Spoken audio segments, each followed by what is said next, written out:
Greetings everyone, and before I begin ranting and raving incoherently, I thought I'd tell you about Anchor by Spotify. It is the easiest way to make a podcast with everything you need to do it all in one place. And believe me, if I can do it, anybody can do it. Anchor has tools that allow you to record and edit your podcast right from your phone. And when you host through Anchor, you can distribute your podcast through listening platforms like Spotify and Apple Podcasts, and even more. It has everything you need to make a podcast all in one place. And best of all, it's free. That's right, Anchor is free, and who does not like free? So if you're interested or you want to make your podcast today, download the Anchor app or go to anchor.fm to get started. That is the Anchor app or anchor.fm to get started.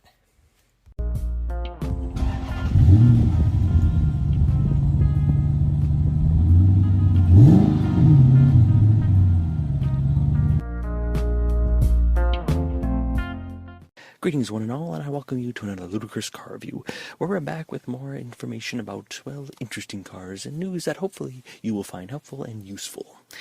So I got a lot of, some big news for you, some interesting articles, one that I found particularly hilarious, because honestly, while I'm not exactly the type that may follow this, at least not yet, maybe in the future, and I definitely could picture my dad definitely doing something like this in the future, but we'll get to that in a minute. For now, we have a car to review for you all today, because Chevy has announced that there is going to be a new look for the new Colorado. The Colorado has been a car that was introduced in 2015 as a kind of revive for the old Colorado model that was, I think it was back in 2006 or even earlier than that, I can't remember. Anyways, the old Colorado was kind of, well, boring and generic looking, and they decided to freshen it up. Well, now, the first Colorado that came out was kind of a smaller size, kind of like a tinier SUV, or not SUV, a tinier pickup truck, which, as it should have been. But, well, this one decided to receive quite an interesting refresh. So, without further ado, let us get on to the review, shall we?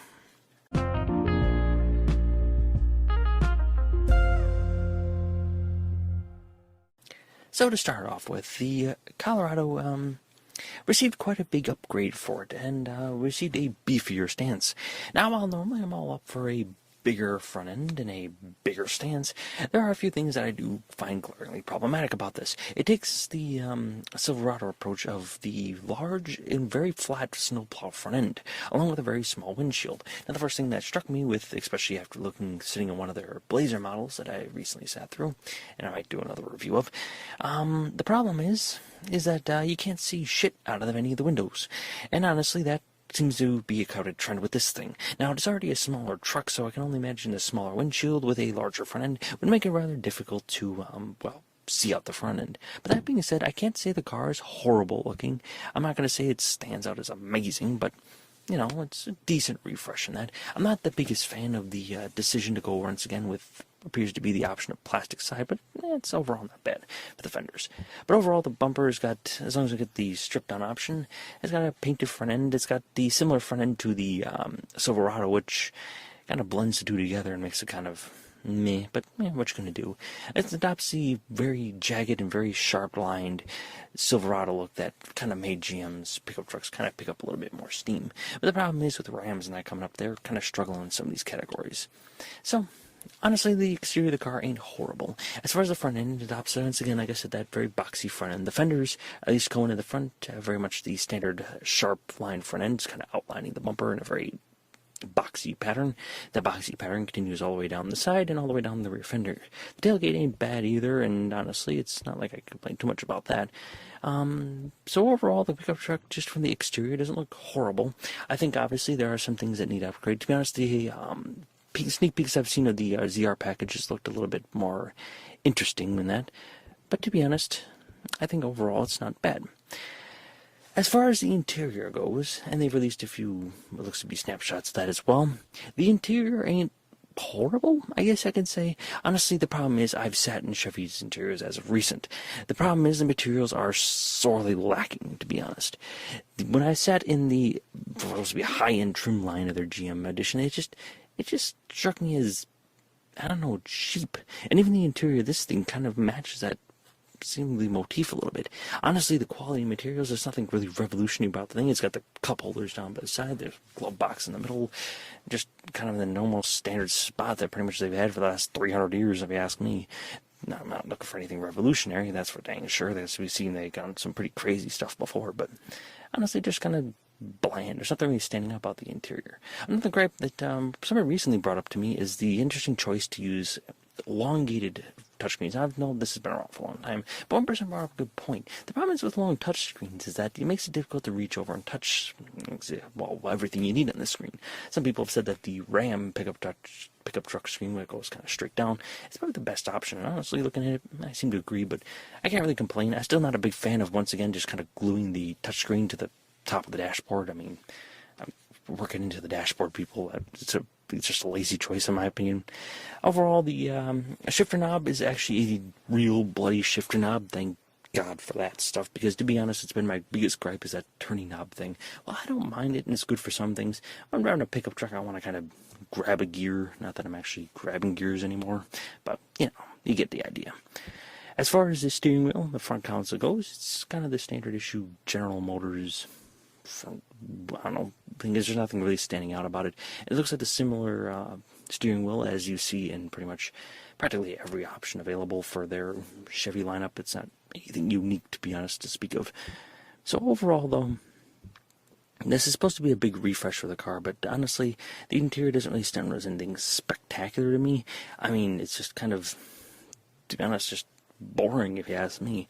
There's nothing really that stands out as a wow factor, but I guess it's a pickup truck. It does its job. For a mid-sized pickup truck that, to be honest, not many people plan to spend a boatloads of money on. It's just kind of a intermediate workhorse, if you will. The problem is, when Chevy's releasing their new Maverick and stuff like that, the problem is that, well, it makes it a little bit more problematic because you're trying to compete with a price point that is honestly hard to compete with. And I cannot say the Mavericks are anything spectacular. While they were interesting to look at when I first came out, they're not anything really fascinating. So I think if Chevy were to come out with the Colorado as a cheaper option and something maybe a little bit more basic, but maybe catch up with the Maverick, I think it wouldn't be the worst idea ever. But, you know, overall, I don't think it's the worst thing they've ever produced. I still question the interesting choice of the windshield design, but, you know, honestly, it's not horrible. And with their new edition of the GMC model coming out, which, honestly, for some of the sneak peeks I've seen of it, looks pretty dang badass, to be honest, I can't say it's the worst thing ever.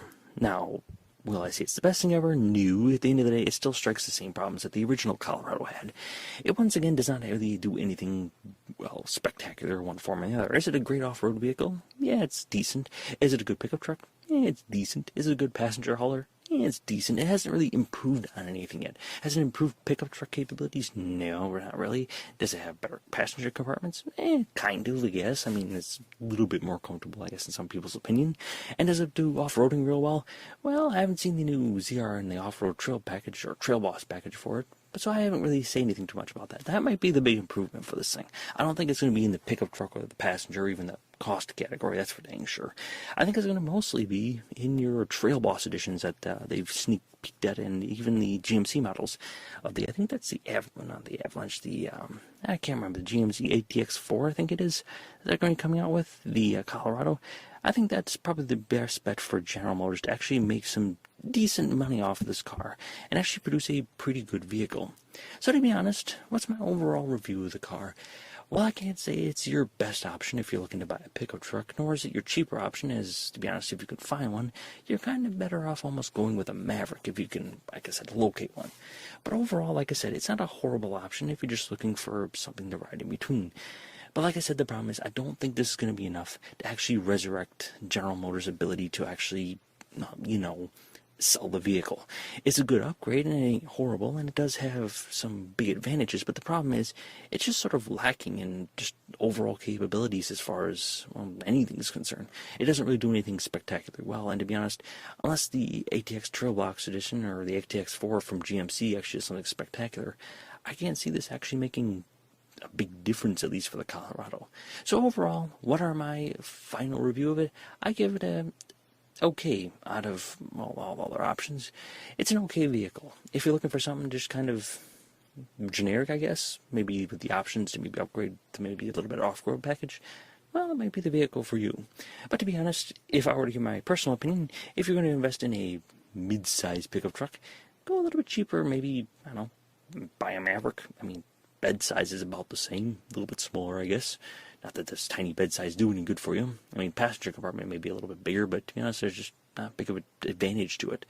So overall, once again, car, okay. Not terrible, but okay.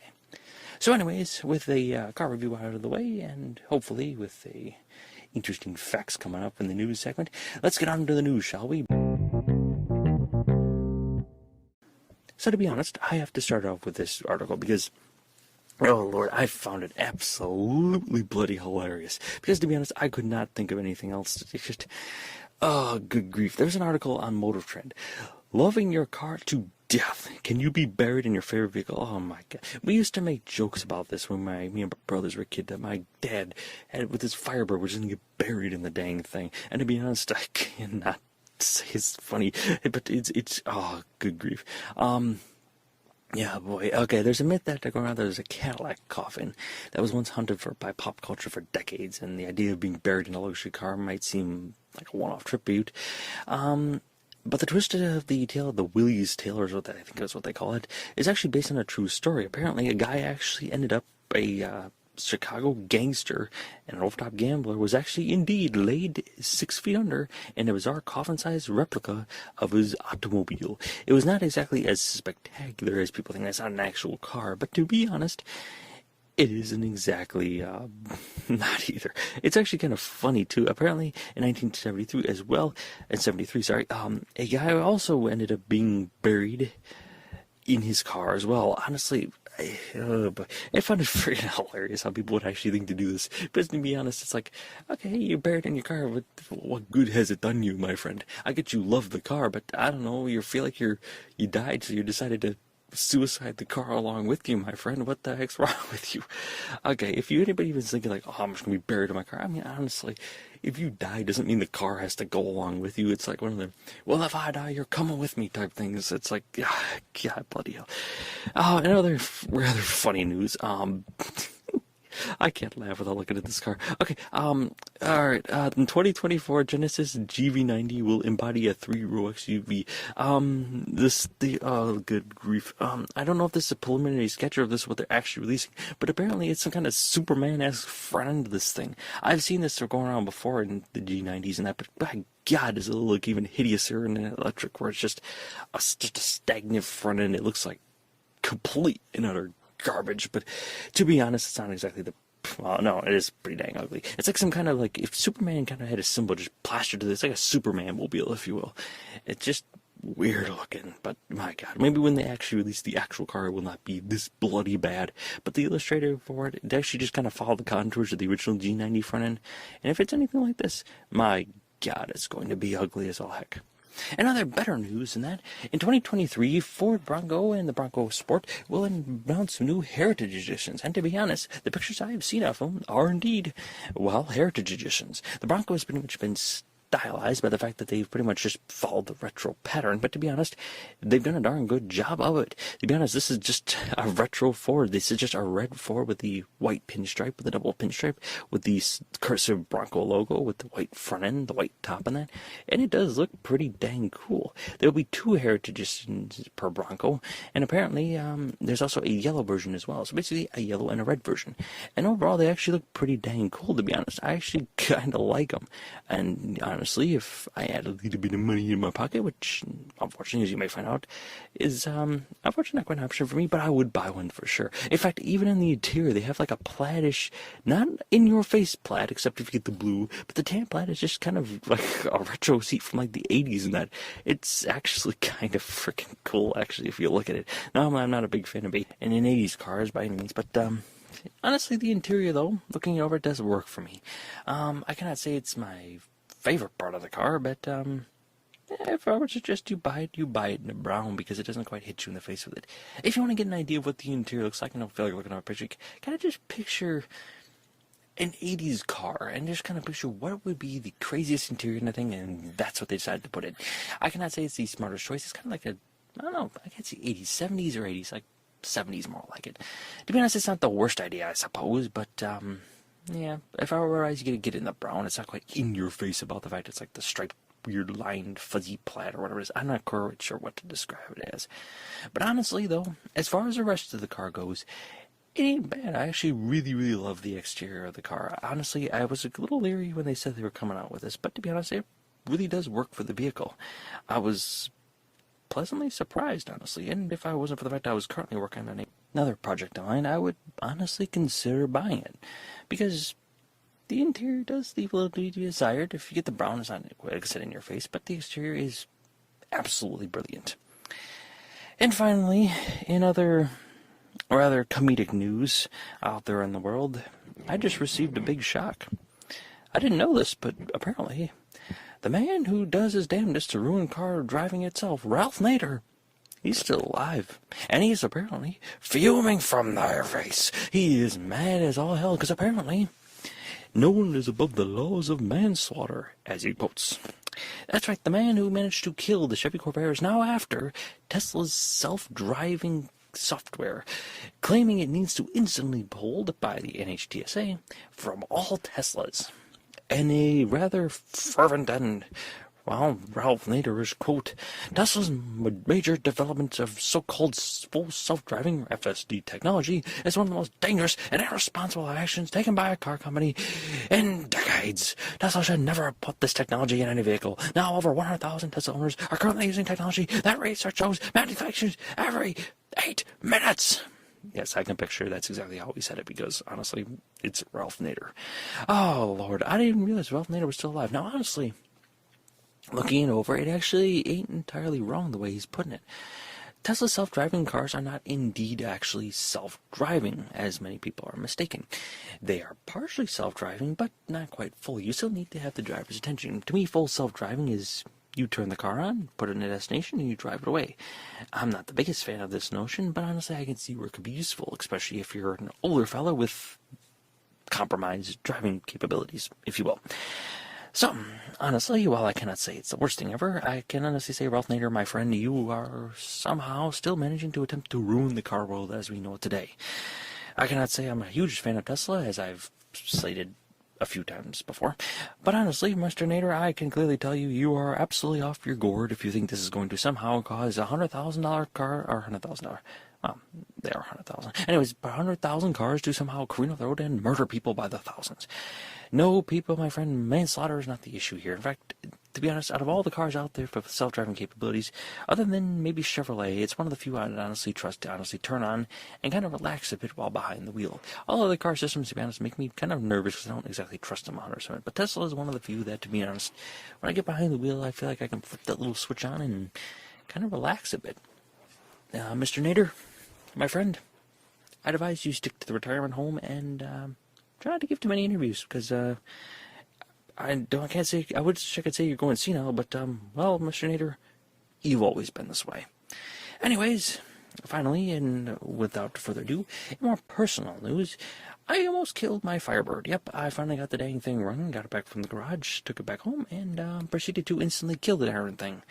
Apparently, I need a new tumbler for the inside of my key, because, well, one should not be able to pull the key out from the ignition upon driving the vehicle.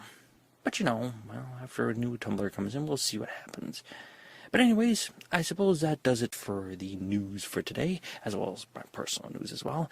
Mr. Nader, if you are out there and somehow listening to my rants and insanity, just want to let you know, I don't think Tesla's going to listen to you, and I don't think you're going to be able to kill this thing like the Corvair. But if you are, honestly, well, I guess the only thing I can say is kudos to you, I guess, because, well, Elon Musk tried to ruin his own company, I guess, in some ways. Anyways, I thank you all for listening to my podcast and my rants and ravings and that. I got some big news coming up in the future that I hope you all get excited about, and I hope you all listen to. I appreciate a like and subscribe, a review, anything you can do to, well, get my podcast out there. Please, I would appreciate also if you could spread the good news to all your friends and neighbors about my rants of insanity. I hope to continue to improve the quality of this podcast so that you all can continue to listen to my sultry voice, scream and yell at the mic about automotive vehicles, or simply laugh at, well, Ralph Nader. Anyways, I wish you all a great day and a wonderful night. Goodbye, my friends.